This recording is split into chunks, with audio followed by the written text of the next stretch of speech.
आतंकवादी हो, आतंकवादी ठिकाने ही लग जाए तो ठीक है। महाराज हम इतने बड़े भी आतंकवादी नहीं है। क्यों? बोले एक गुण है महाराज। क्या? कि कल युग केवल नाम आधारा, कल युग केवल नाम आधारा, कल युग केवल नाम आधारा, कल युग केवल नाम आधारा। सुमिर सुमिर नर उतरहि पारा, सुमिर सुमिर नर उतरै पारा। कल युग केवल हरि गुण गाहा, कल युग केवल हरि गुण गाहा, कल युग केवल हरि गुण गाहा, कल युग केवल हरि गुण गाहा। गावद नर पावहि भवथा, गावहि नर पावहि भवथा। कृते अध्यायते विष्णुं त्रेतायां यजतोर्मखैः, द्वापरे परिचर्यायां कलौ तद्हरिकीर्तनम्।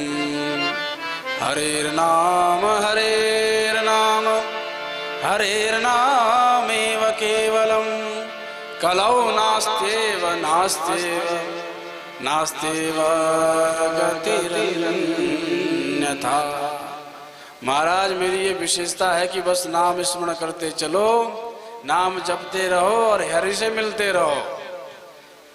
जिस हरि से मिलना बड़ा कठिन है, कुछ करने की आवश्यकता नहीं, बस नाम जपो। कोई मर्यादा नहीं, कोई नियमावली नहीं। भाई पूजा में बैठो तो शुद्ध होके बैठना पड़ता है, बड़ा शरीर का ध्यान रखना पड़ता है, नियम संयम का।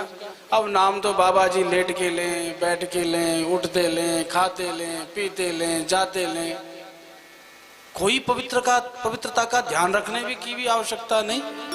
पर नाम लेते रहो, और जो नाम लेगा निश्चित ही भगवान को प्राप्त होगा, ये महिमा है। अरे भैया तेरे अंदर गुण तो बड़ा अच्छा है।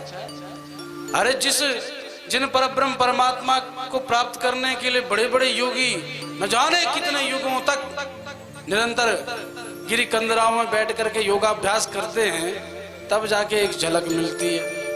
उसको तो बस नाम के सहारे प्राप्त करा रहा है।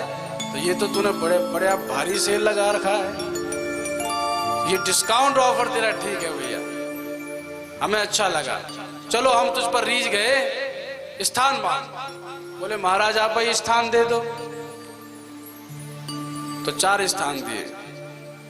अभ्यर्थितस्तदा तस्मै स्थानानि कलये ददौ, द्यूतं पानं स्त्रियः सूना, यत्रा धर्मश्चतुर्विधः।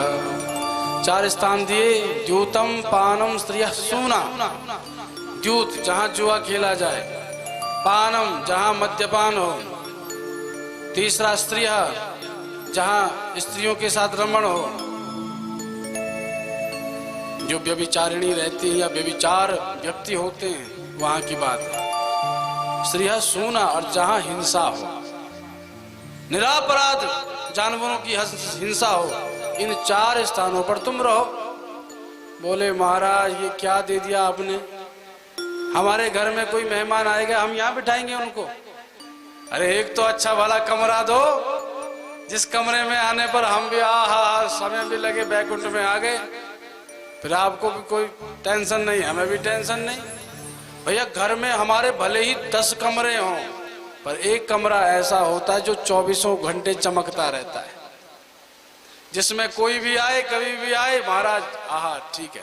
और अन्य कमरों में चले जाओ तो महाराज देखने की भी स्थिति नहीं होती, कहीं कुछ टंगा पड़ा है, कहीं कुछ टंगा पड़ा है, कहीं कुछ बिखरा पड़ा है।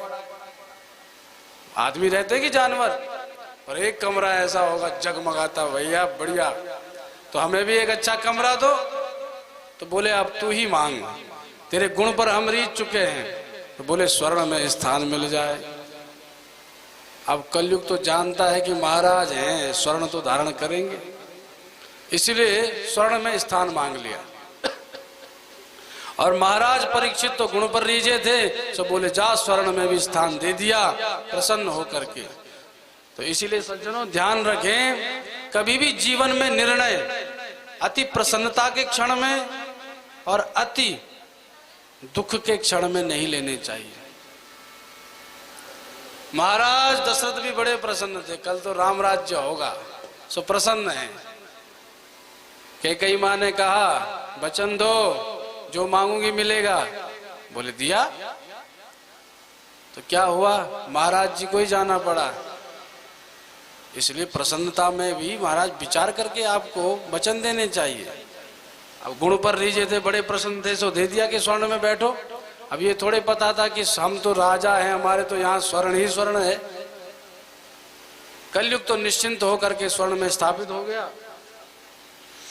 पर महाराज परीक्षित के यहाँ उसकी गति नहीं थी। क्यों? क्योंकि महाराज परीक्षित के जीवन का एक ही नियम था, जो भी आए उसको पहले प्रभु को अर्पित करते हैं और तब स्वयं धारण करते हैं। चाहे कहीं से स्वर्ण आए, आभूषण आए, कोई वस्त्र ही धारण करने हो, भोजन ही पाना हो, पहले ठाकुर जी को पवावे, पहनाए, तब स्वयं पावे अथवा पहने। ये उनका नियम था। और जो भगवान को निवेदित कर दिया जाता है उसमें कलयुग की गति नहीं हो सकती, उसमें साक्षात प्रभु का वास होता है। इसीलिए जब तक भोजन बना तब तक भोजन, और जहाँ ठाकुर जी का तुलसी दल पड़ गया, ठाकुर जी ने भोग लगा दिया, अब वो भोजन नहीं महाप्रसाद है। और महाराज कोई उसको पाने में भी जरा आनाकानी करे तो उससे भी अपराध लग जाता है, कोई थोड़ा भी गिरा दे उसका भी अपराध है। इसलिए वैष्णव जनों को आपने देखा होगा जो प्रसाद की महिमा जानते हैं, जैसे ही प्रसाद वितरण प्रारंभ, महाराज वो दोनों संभाल लेते हैं कहीं गिर ना जाए। लोग सोचते हैं ये भुक्कड़ हैं, अरे वो भुक्कड़ नहीं, उन्हें महिमा पता है प्रसाद की। अस्तु महाराज परीक्षित तो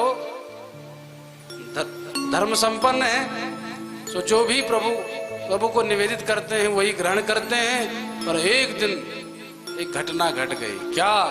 अपने राजकोष में चले गए निरीक्षण करने, तो जरासंध का मुकुट पड़ा था, जो भीमसेन ने जरासंध का पराभव करने के उपरांत राजकोष में रख दिया था।